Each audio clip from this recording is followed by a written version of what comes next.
RSpec I.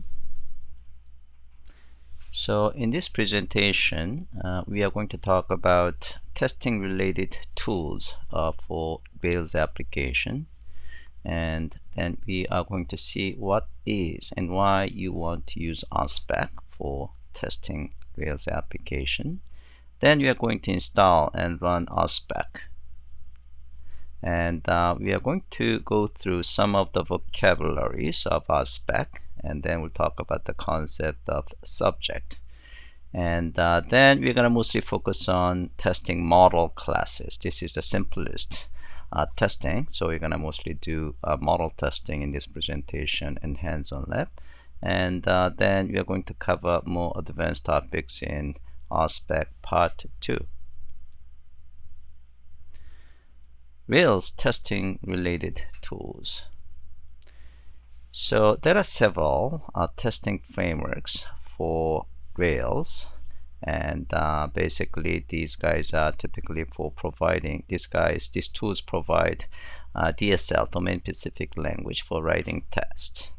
So RSpec, I would say, is the most popular framework, and Cucumber is also popular.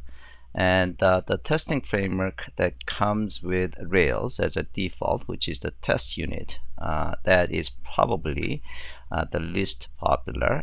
Nobody seems to be using it, and everybody seems to be either using RSpec or Cucumber. And acceptance testing, and sometimes we call integration testing. So this is used to simulate browsers, browser interactions with methods and executing common actions. So the tools that are popular in this space is Capybara and WebBrat. We are going to use Capybara in Part 2 for doing this integration testing. And test data, for providing test data, there are tools called the Refactoring and fixtures, and these two are in fact comes with Rails. Oh, I don't think so actually. Oh, fixture is the one that comes with the Rails. I'm sorry. Yeah, so Refactoring is something that you have to install as a gem, and again, Refactoring is the more popular tool for providing test data. Faker is used to generate real-life like user data. Okay, so rather than a very simple set of data, you could use Faker that provide real-life like user data. And convenience tools, Spork.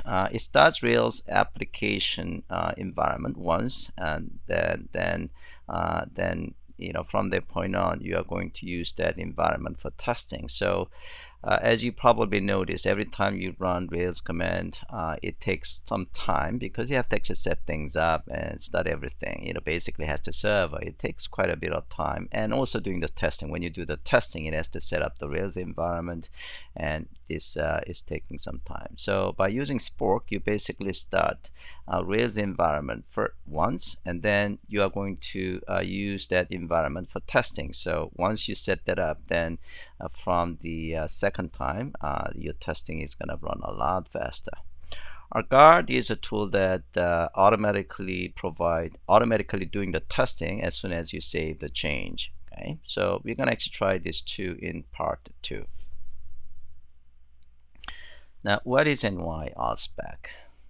So RSpec is a domain-specific language for specifying desired behavior of Ruby code, and it's a testing tool for Ruby programs. It is born under the banner of BDD, which is a behavior-driven development. And people say BDD makes TDD a productive and enjoyable experience. So TDD, you can think of it a bit more lower layer. BDD is a bit higher layer. This higher layer that describes the behavior. So we are going to use RSpec for doing unit testing and integration testing in this code camp. So this is the steps. The steps that you are going to follow for usage using RSpec. First, you are going to write, this is basically TDD concept and BDD concept as well. Basically what you want to do is you want to write the testing code first, and then you run the test and you are going to experience test failures, right? And then you are going to write code or refactor code to correct the test failures. So this steps is actually recommended, because when you're actually writing test first, you can actually come up with the better idea in terms of how users of your application is going to call your basically API or your classes or methods and things like that.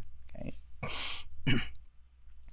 Okay, why RSpec? So RSpec scripts, sometimes you call specs, enable building readable testing logic. So the descriptions that you are going to specify as part of your specification is quite readable. It's like English language, and it actually describes desired behavior. So by doing that, documentation and testing and codes are very much aligned. You basically have a documentation from your specification, meaning RSpec script. Okay, and RSpec provides better and more popular alternative to default Rails test system, as I said before. So test unit framework comes with Rails, and that's not what people use. RSpec is much more popular, as I said. Okay, so displaying behavior and examples. So basically, when you run your spec, meaning when you are running the RSpec-based testing, basically what you see here is this. This is a very simple description of the student. Student should have name field. Student should have age field. Student should have email field. So it really describes what needs to be done. Okay, so it provides a decent documentation. RSpec features, rich command line tool. So we are going to use mostly RSpec command, and textual description of examples and groups. Those things could be provided by RSpec core, flexible, customizable reporting, extensible expectation language, RSpec expectations, and it does also provide the marking and stubbing. So that is from RSpec mocks. Okay. So this is actually providing, this slide shows what is the basically on the left side you see the structure of your application. On the right side, what testing RSpec tools, what testing code you are going to write. Okay, so on the bottom model class, we are going to write RSpec for models, and you can write the RSpec specification for controller, routes, helpers, views. And then this is the integration testing tool. So again, we're going to use the Capybara. And on the top, you could actually use a Selenium that actually really simulated from the user's level. Okay, so let's move on. Installation and running RSpec. So basically, you are going to add RSpec Rails gem in your gem file, and then you perform bundle install. And then you are going to generate RSpec configuration files by calling Rails generate RSpec install. And then you might actually change a couple of things in the configuration files. And then you are going to write a specification, and then you run the specification. So when I say run specification, basically you are running the test. So these are the commands. So if you want to run all specs, then you say RSpec spec. If you want specification relevant to the models, then you say RSpec spec models. If you run a particular model spec, then you could be more specific to the model specification class. So you say RSpec specs models and student spec. And then you can also actually provide some options like format documentation. It actually provides documentation like description of what's happening. So when we see this one, this is actually from documentation format. If you're not using documentation format, it's gonna just use ... as a way of actually successful testing. Okay, so you can also use a rake command to run RSpec. So if you take a look at the all RSpec related task, you can say rake -t and spec, and these are the spec commands that you can use with rake. Okay, so you can use either rake command or you can use the RSpec command. All right, so let's do exercise 1.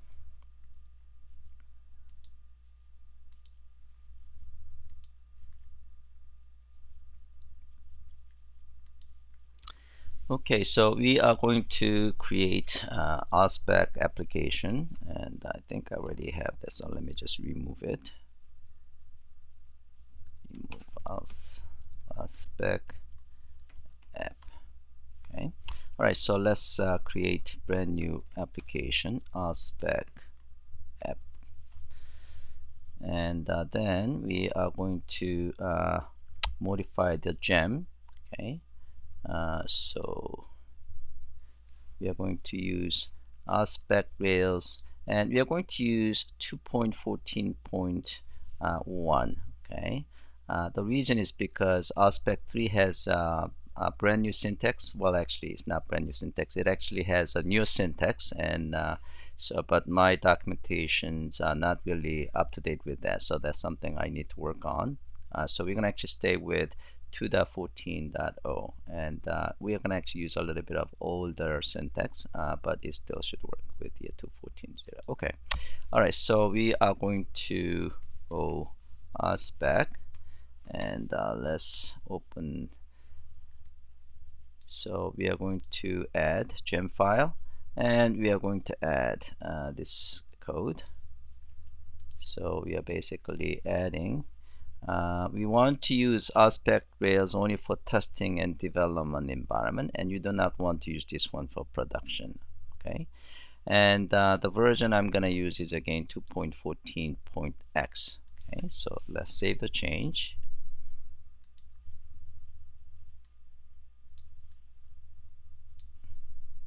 And then we're gonna perform bundle install, and you're going to see this RSpec, RSpec modules are being installed. Okay, so bundle install. Yeah, in my case they have been already installed, so it's going to actually use rather than installing. In your case, it will install those modules. Okay. All right. Now we need to create configuration files, RSpec configuration files. So you are going to see, yeah, Rails generate RSpec install.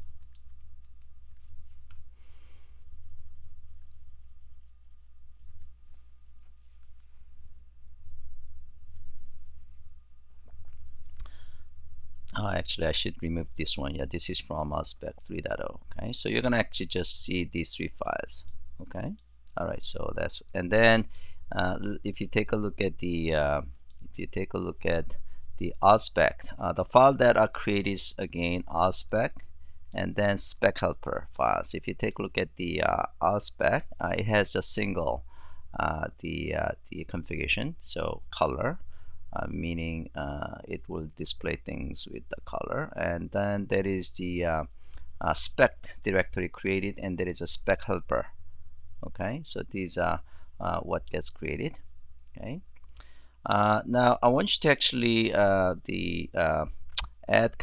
some code in the configuration spec helper.rb file. The reason is because, as I said before, the syntax we are using in our sample applications are kind of old syntax, so it actually gives you, the warning that these syntaxes are deprecated and things like that. So we don't want to actually see that deprecation warning. So we are going to just disable those deprecations. So just comment this line number 5, and also add this code. Okay, so this is purely to suppress the deprecation warning message. Okay, so just save the change. Okay, now let's move on to generate. I'm gonna give you guys some time to do the lab, so for now just watch what I'm doing here. So we are going to go and create the model. Okay, so we'll generate the model. Okay, so the student model again has a name and age attributes. So now when we create a model, instead of creating test code, it's creating RSpec code. Okay, so it create the it actually creates student spec.rb file on the models. Okay, all right. So if you take a look at the code, let's go to the spec models, and this is what gets created. Okay, so it requires spec helper.rb file, and it describes student, and then it's pending. Pending means testing code has not been created yet. Okay, all right, so that's fine. So now we need to migrate so that we have tables. Now we want to make sure that we are doing it for testing environment. Okay, so we are performing migration for testing environment. So let's do that. So basically creating students table for testing environment.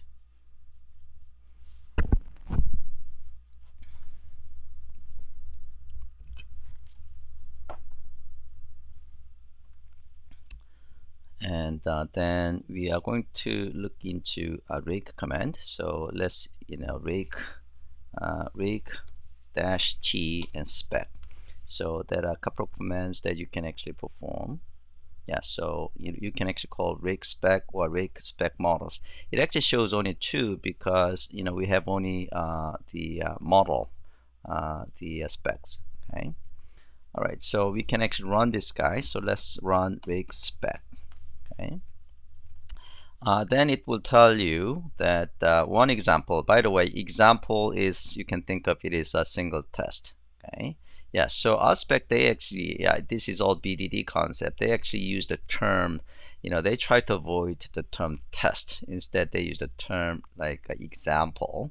It's kind of, to describe the behavior as closely as possible. Okay. And developers hate the term testing, so I think BDD folks, they actually try to be more, I would say, clever to not to actually, discourage developers from using this kind of tools. Okay, so they use the term example. So you are going to see there is one example and there is no failure, but there is one pending. Pending means testing code has not been written yet. Okay. All right, so that's what we see. And now instead of using rake command, we could use RSpec command, of course. So we can say RSpec, and you can certainly take a look at the help. Okay, and one of the help things is actually format. Okay, so there are different ways of displaying the result. Progress is a default. So whenever there is a success, it will display dot. Okay, so that is dots. Okay. But if you want to see actually more, the human readable status, then you want to use the documentation. Okay. All right. So that's something you can actually play around later on. Okay. So we are going to use RSpec, and we can actually specify the specific model class. So we can actually do RSpec and like this, and result is, oops, what is going on here? Specs. Okay. Let's see. We have already activated. Okay. Yeah. So this is the case that I have actually later version of RSpec, and I'm actually using lower version. So in this case, I probably have to do bundle exec and RSpec spec, and then. Yeah, so let me just say RSpec spec and see whether that works.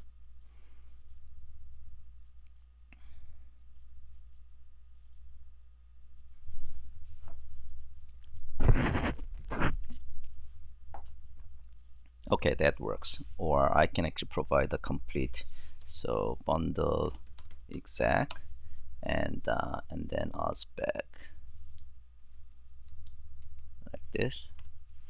So I can specify particular model class. Okay.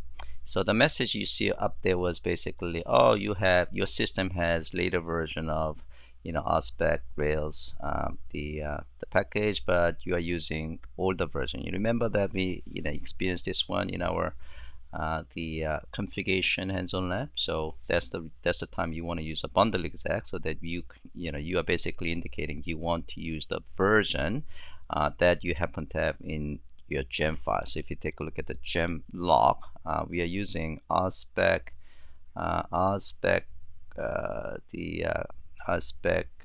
Rails 2.14.2. But in my system, I have, if I see the gem, what is the gem command? Okay, so I'm gonna just gem install, uninstall. I'm not gonna uninstall it, but just to show you, uninstall and Rails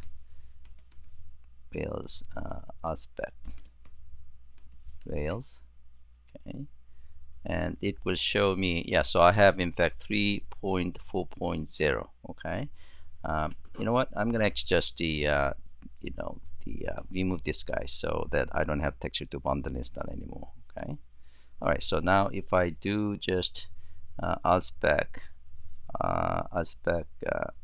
yeah, this one should, oh, still doesn't work. Okay, so that one is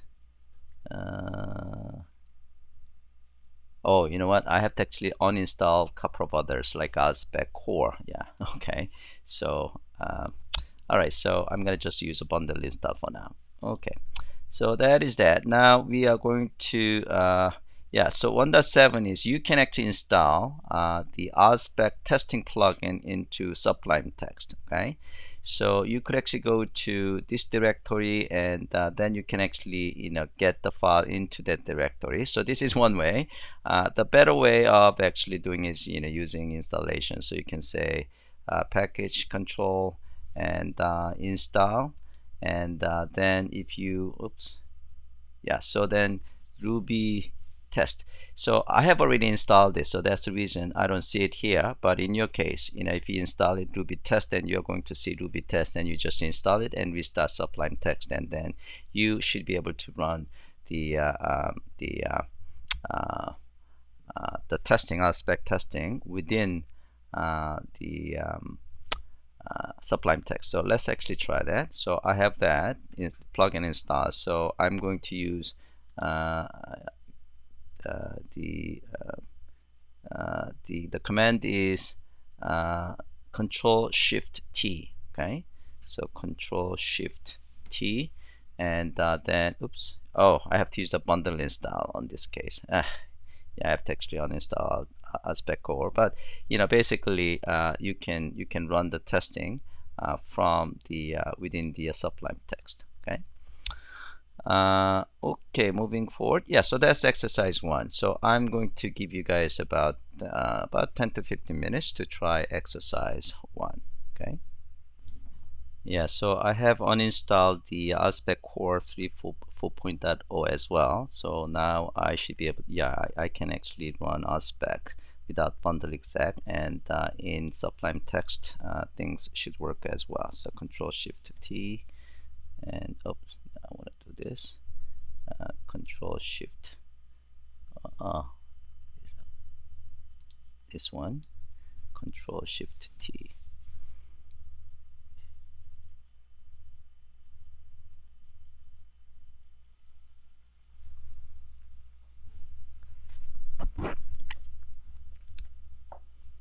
Okay, so it worked. Okay. Okay, so we're gonna actually learn the RSpec vocabulary. Okay, so this is a comparison between test unit framework versus RSpec framework. Okay, so test framework, you say class something test, and in RSpec we are going to use describe something. And in terms of definition of test method, in test unit you are going to define a method called the test talk, but in RSpec you are going to use it should talk. Okay, so you can see this is a lot more English-like description, and this is a assert statement in test unit. In RSpec you are going to use object should and be xxx. Yeah, so this is in fact the old syntax. The RSpec 3.x is using more of the expect. So this is a little bit, this is the deprecated syntax, okay, but this is what we have in our documentation. And in terms of setup and teardown, we have before each and before all, and after each and after all. Before each is that this is going to be executed for each test, and before all means that this is going to be executed just once. Okay, and then it will be available rest of the test. Pending, let, expect, context, and specify. So these are kind of new features in RSpec, and we're going to actually learn what those things are in the rest of the presentation. So RSpec verification methods. So RSpec provides two verification methods that are available for all objects. Again, should and should not. Again, as I said, these are deprecated syntax and still available and still should work fine with some warnings. And we actually turn off that warnings in the configuration, right? So assuming this is okay, then a object should respond to attribute, meaning this object should have this attribute, okay? And should be valid, should be null, and object should be true, and A and B should have key A, and should not have a key, and should be an instance of string, result should equal to 5, message should match, and blah blah blah. So again, the idea is that in RSpec, the verification methods sounds like in English, okay? Okay, so let's talk about the model spec example. So describe string defines a behavior or a model, and which is a collection of examples. So again, they use the term example rather than a test, okay? And it defines an example. So this is the very simple specification. So require spec helper, so that is required. Basically, this is a library that you need to import basically. And then here we are describing student model, okay?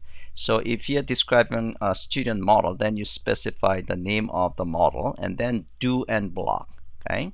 And inside we have a before block, so it will be invoked for every test, okay? And then we have two examples. Okay, so one example says it should have name field. So this is in description in a sense of what these things is all about. And then this is doing the testing. So student object should respond to name. And remember respond to? Respond to is basically checking whether there is in fact the name method or not, right? Okay, so it should have a name and age method. So we have two examples in this the specification, okay? All right, and it is defining an example.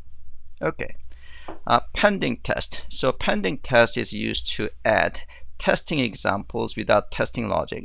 Sometimes you want to just list set up test without actually having testing logic. That's when you are going to use pending test, right? So here we have two examples. So you could have this pending. For now, since you have a pending, I actually comment this out. And these are two examples of pending test. So this is the testing I want to do. It should have age field and do, and then pending to be implemented later.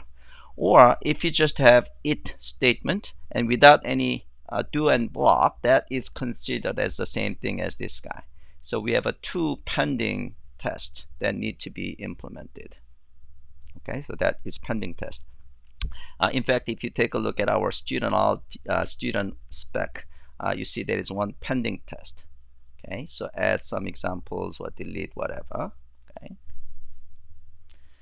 Okay, so let's talk about the describe and context. So describe method is used to group together related specification examples of behavior, and describe method returns behavior object. Okay? And describe method takes two arguments. It could be string description or it could be model. In our case, this is the model, but it could be description, meaning string of description. Okay, and we're going to see some of those examples later on. Okay, and then it could have a do and block, and that block contains a set of it method, which are examples. Okay, now you could have describe to be nested, and the code block of outer describe contains sets of inner describe. So if you want to actually combine multiple the describes into another describe, that is possible. And the context is the same thing as describe, but typically what you want to do is if you want to use a describe for describing things and use context for context. And we're going to see some of those examples in the hands-on lab. But for now, you can actually use either context and describe syntax-wise. Okay, it defines an example. Okay, So it method takes a description. So this should have name field. That is a description of that example. And then do and block. Okay. Then it should contain verification inside the block. So verification should use should or should not, and so verification always occurs within the context or it block. Okay, context of it block, meaning verification always has to happen inside the it do and block. Okay, in general, it's a good idea to have one expectation to one it block. Okay, so you do not want to have a multiple things to be tested inside a single block unless they are really related. Okay, so that's the best practice guideline.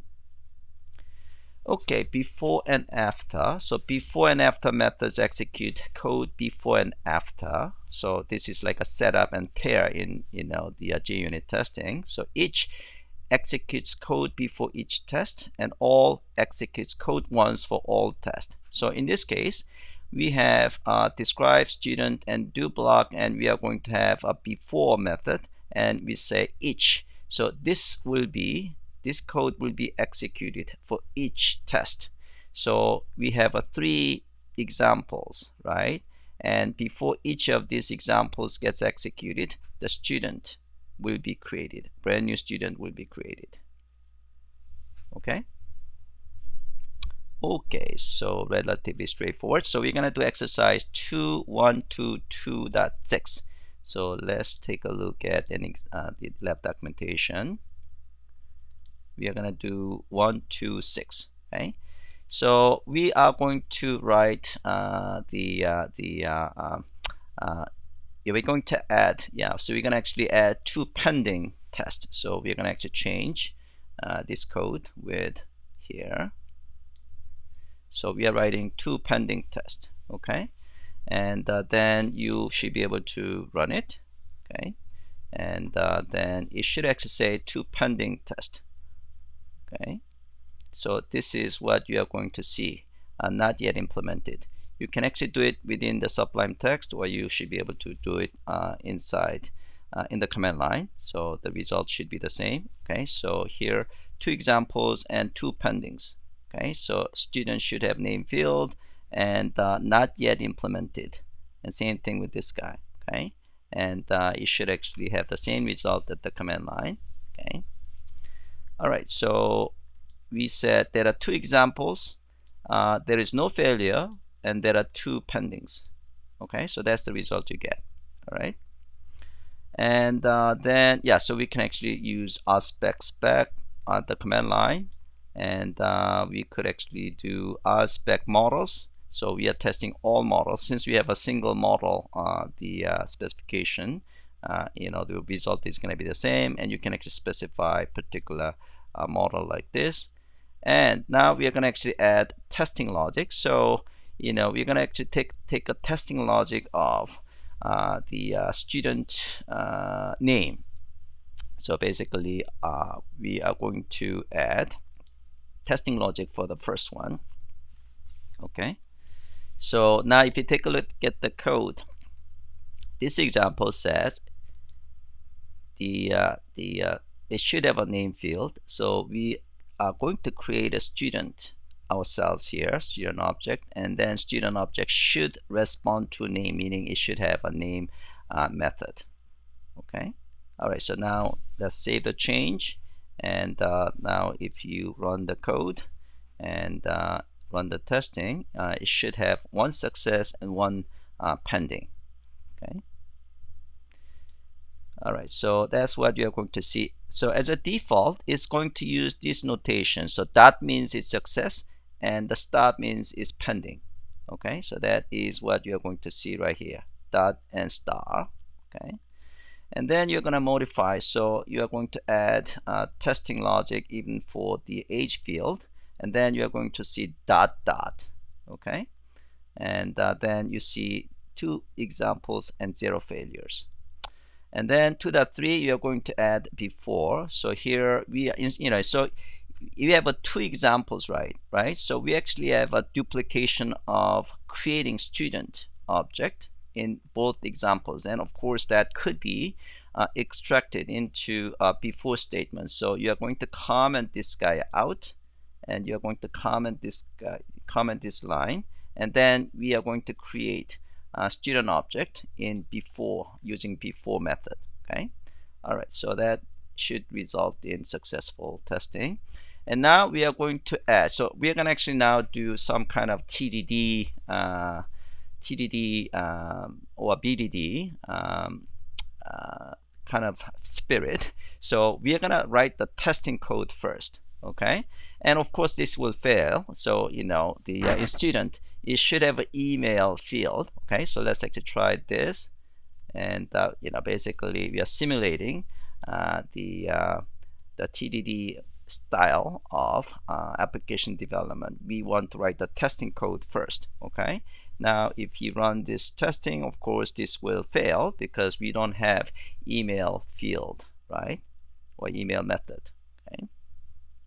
So this will fail. So you are going to see in fact one failure. Okay. All right, so we have one failure. So one failure here. Okay.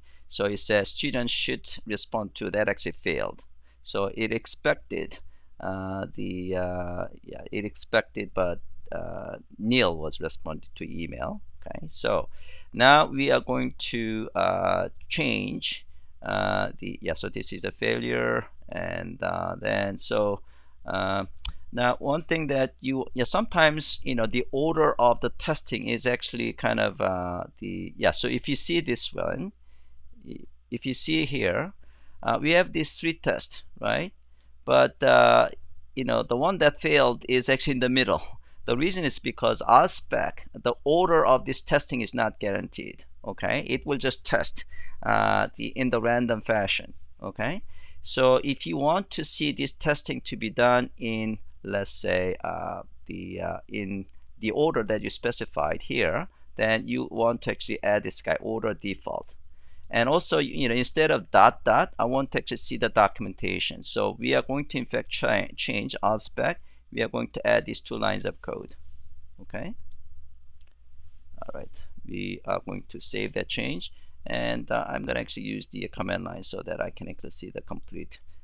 So spec. Okay. So this time we are going to see those tests to be done in order. So we should actually see F at the end, because that is the 3rd test in our spec.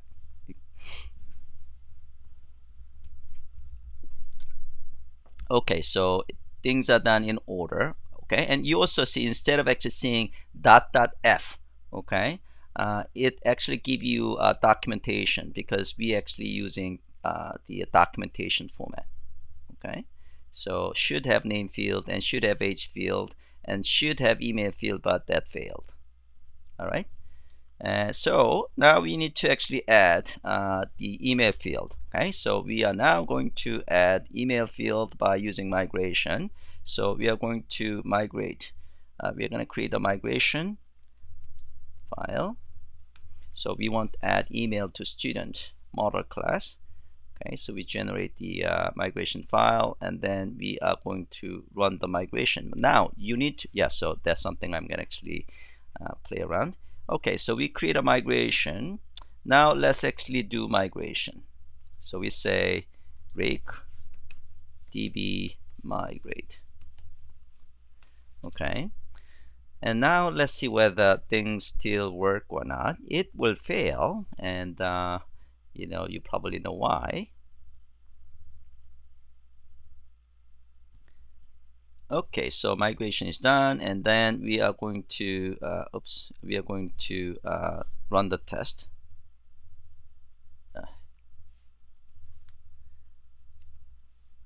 Spec. Okay, and it will still fail. The reason is because we perform the migration on development environment, not testing environment. Okay, so that's basically, it's complaining about the database is not available and things like that. Okay, so it fails like this. So we need to perform the migration for testing environment. Okay, so that's what we are going to do now. So we are going to db migrate, and we specify the testing environment. Now things should work fine. Okay.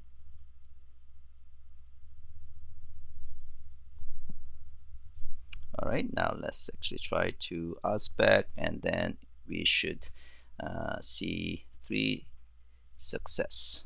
Okay, so we should have 3 successful. So should have a name field, should have age field, and should have email field. Okay, so they succeeded. Okay. All right, so that is up to 2.6. So I'm going to give you guys about 10 minutes to try this exercise.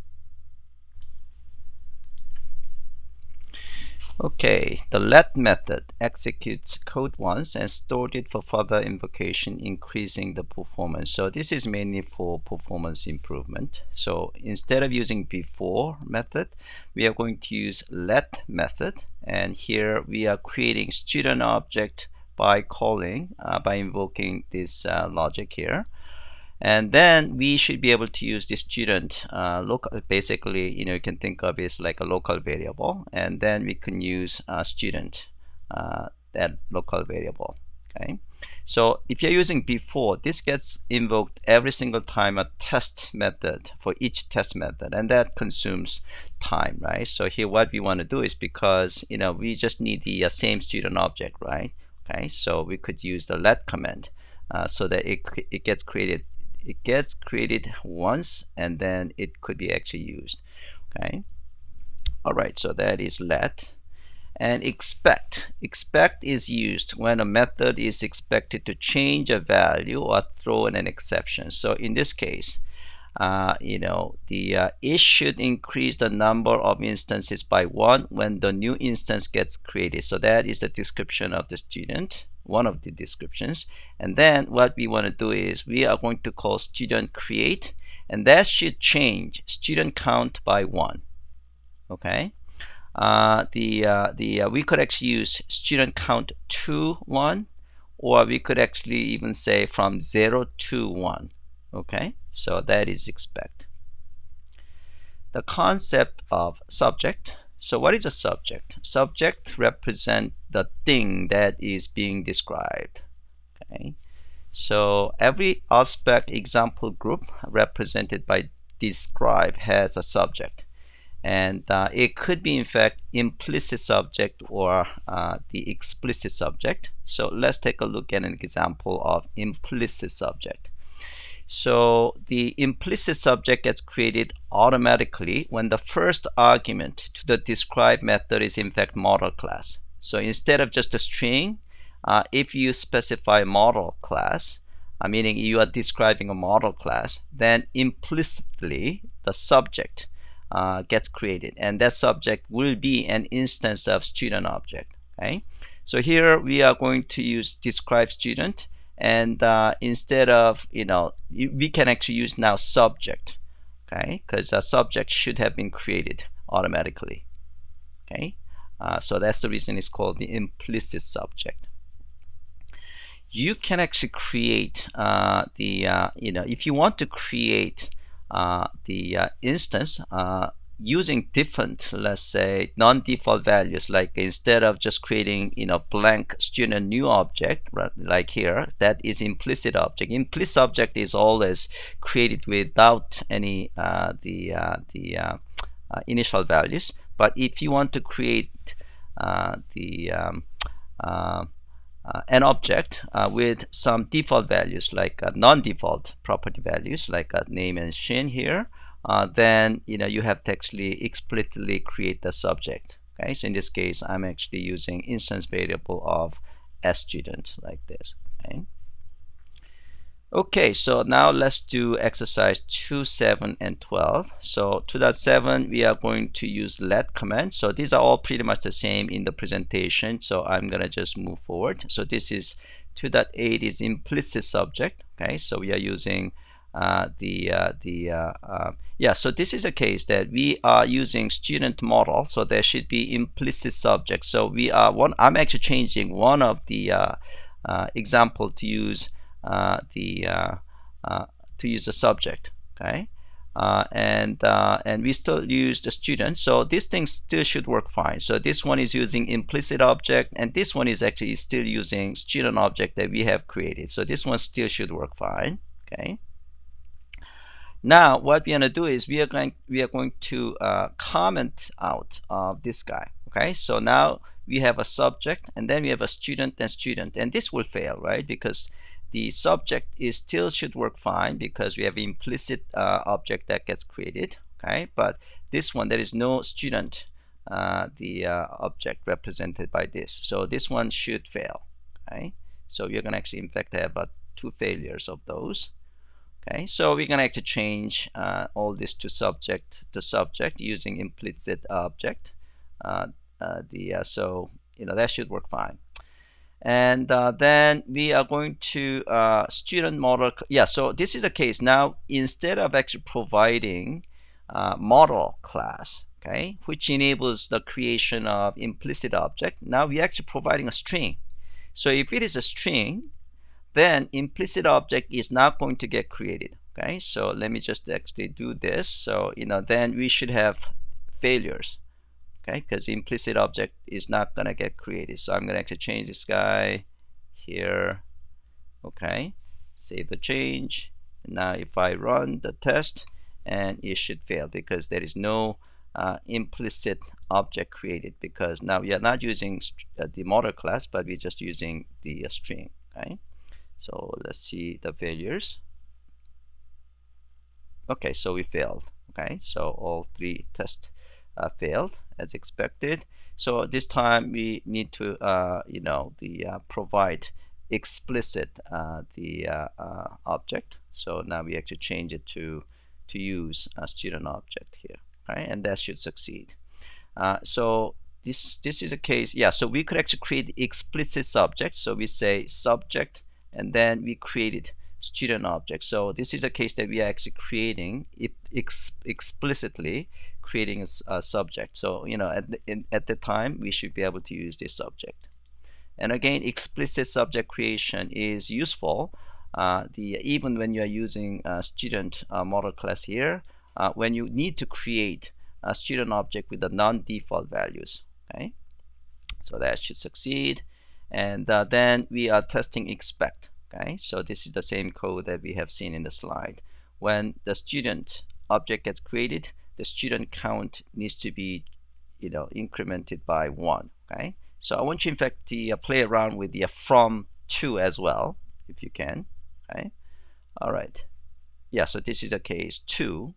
Okay, and now 2.11 is nested. So as I said, describe could be nested. So what we have done is we want to categorize the testing. So these are all attribute related testing, and this is object creation testing, and we do not want to have all these guys in a single describe group. So we are going to create another describe. So here we are going to describe attribute testing, and this one is object creation testing. So we actually provide grouping because they actually testing two different things. Okay, and that still should work fine. Okay, so here the result is going to be even so student attribute testing and object creation testing. Those are the second describe, and in each group it will actually do the 3 testing and 1 testing here. And the context, let me see how far. Okay, so we can actually do the context as well. So as I said before, you can actually use context instead of describe. Okay, but again the context is basically providing some kind of context description, like a when attribute present testing are done. So that is more like a context like description, right? Okay, and the same thing when object creation testing needs to be done. Okay, so that is a context testing. Okay, so I'll give you guys about 5 minutes to try the exercise 2.7 to 2.12. Okay, I'm gonna just give you just 5 minutes because we don't have that much time. Next is model testing with RSpec. So we're gonna actually, so far the things we have done, the testing we have done is very simple one. See whether that method exists or not, right? But we could do a lot more than models in terms of testing. So, what we have done is attribute presence testing so far. We could do validation testing, meaning whether validation works or not. We could perform association testing, whether the association with another, the object, domain, or model class works or not. Instance or class method, custom finders and callbacks and scopes. So we could actually do a lot more testing than the simple ones we have seen. So attribute present test, this is what we have seen so far. Okay, so basically we want to check whether student class has name and age attribute. Okay, by the way, whenever we say attribute, those are, you can think of them like a method as well. So we basically use a respond to see whether that attribute is present or not. Validation test. So here, we can see validation. It is not valid when the name is null. So we create a student object, and student should not be valid. So when you create the student without providing any name, that should not be a valid student object. Okay.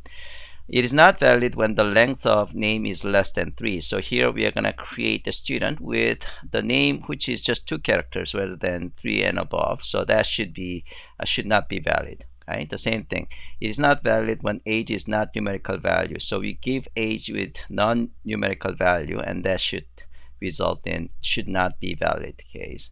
The age is between 5 and 95. So we try to give age 3, and that should not be valid. Okay? And if you give the correct age like a 6, then you could actually have student should be valid. Okay, so that is validation test. Okay, so let's do exercise 3. So here we are going to try. So we're going to actually perform multiple validations. So first of all, we are going to actually have a pending test. So basically what you're going to do is, we're going to just change this guy with this. Usually you want to actually keep adding things, right? But for the sake of this exercise, you're going to just replace it. And you save the change, and this is going to result in 5 pending tests. Okay. So basically we are going to add each of this. Okay. Do a student. So yeah, these are the same thing in our the lab documentation. So I am going to just copy this guy and see whether everything is in fact working or not. So okay, so let's save the change, and let's run the test, and it should result in in this case it's not valid name is null, so that's its success, and the rest of the testing should fail. Okay, so basically we are gonna actually try, the length is 3 and the validation, oh yeah, basically just adding a new validation. Okay, so yeah. So we have,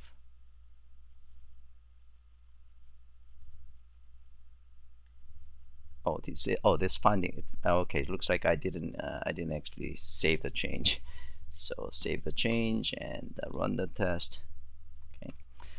All right, so I'm gonna just move on, because you guys can actually take a look at the lab documentation and kind of follow along. Yeah, so this is actually interesting. I want to actually check whether email is in fact the valid. So this is the valid email format, and then we are going to actually provide with the student, and then what we are going to do is we are going to actually try multiple invalid email address. So we have email array. And this is the incorrect, right? Because it's using comma, and this one is incorrect because it doesn't use at the and this is not so at the end it has a dot here. So we have 5 invalid case of email address. Okay, and then yeah, so then we are going to actually try to do we are going to actually use each method of that array, and each of those should not be valid. Okay. And here we have a set of valid email address. So this one, we are using this one is a capital letter is perfectly fine. Underscore is perfectly fine as well. This one, and this one is also fine. and we could actually use a plus sign as part of the email. So we have 4 valid email addresses, and we're actually testing it as well. So in this case, we are actually testing multiple the invalid and valid email addresses. So when you actually try it, and it all should succeed. Okay. All right. So I'm going to give you guys a few minutes to try this exercise. Move on.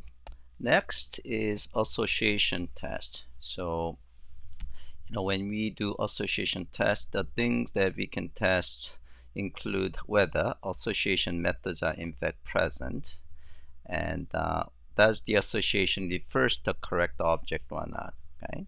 So here, suppose if we have a book and student. So a student should have one-to-many relationship between with the books, right?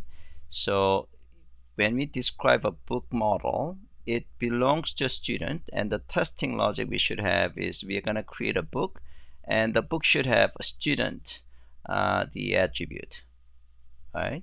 Okay. And we can also check whether student should have a right associated student.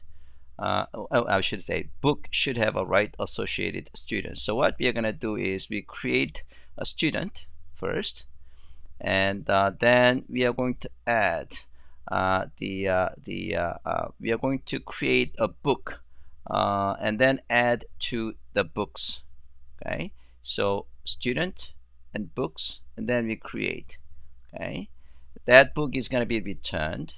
Okay, and then we can check whether book and student ID should be the same as student ID, and the book student should be student object. So we are basically checking whether this book is pointing to the right student object or not. Okay, so the first one is testing whether association methods are present.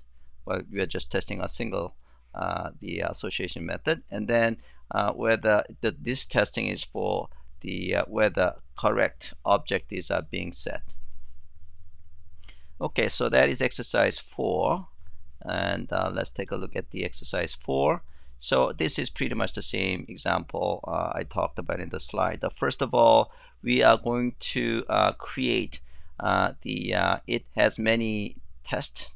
It's a pending test. Okay, and obviously this will fail, right? It's not implemented. I should not fail. Not implemented pending test. Okay.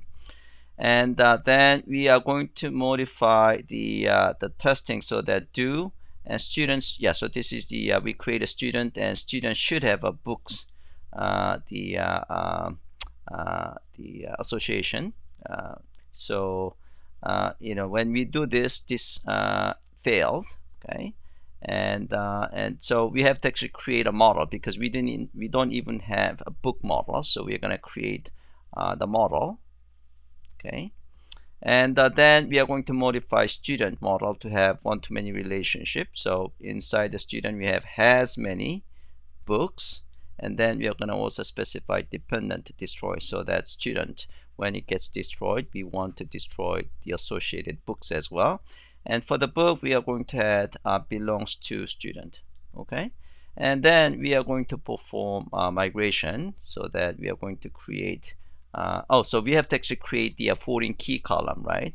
Okay, so we're going to actually create a migration for that, and then we are going to add foreign key column in the migration file. Okay, and then we are going to perform the migration again for testing environment. Right, so here we are creating a foreign key column in the book tables. Okay, books table. And then when we run the spec, it should succeed. And here we're going to actually modify, and we're going to actually modify. This is what we have seen as well. So the one that we have tested is this is for student test. The things we have done is the student test, right? Okay. What we want to do now is a book test, book model test. So we are going to have book spec.rb file, and this is the code that I actually mentioned in the slide.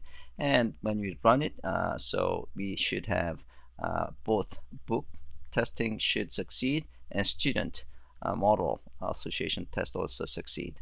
Okay, And now for that too is we are actually using what is called the shoulda matchers. The shoulda matchers are actually useful. It actually give you a bit more English-like match the method. Okay, so we are going to add the shoulda matchers gem to gem file. Then we are going to perform bundle install. Okay, and then so instead of, if you take a look at the student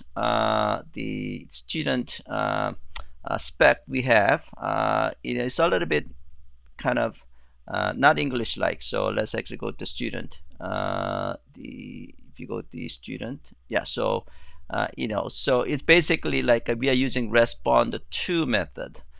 So it's not really intuitive. So what we want to do is that by using shoulda match the plugin, what we could do now is we are going to actually has many the method.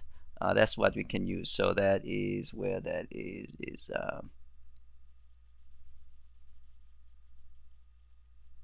yeah, so we added the gem, and then we should be able to use have many the books instead of respond to books. Okay, so this is more English like the method. So when you run the testing, that still should succeed. Okay, I'm gonna actually finish up the presentation. So instance and class method test. So a model class can have both instance and class method. Okay, so in this case, description is instance method because we are using the instance object. Okay, so student description should be saying is 30 years old or something like that. And so that is the instance and class method. So we're gonna just have instance method testing. So it returns name and age in a single statement. And the testing logic we are gonna have is we are going to create student object with name and age, and then we are going to check whether that object description method description attribute in fact is set to saying is 30 years old. Okay, now when you run it, it will fail because we don't have in fact this description method, right? So we are going to add description method to a student model class. Okay, so that should return self.name and self.age is whatever years old. Okay, so once you've done that, once you have added that code, things should work. Okay, meaning the test should succeed. Okay. Okay, so I'm going to give you guys about 3 or 4 minutes to do. Yeah, I'll give you 5 minutes for this exercise.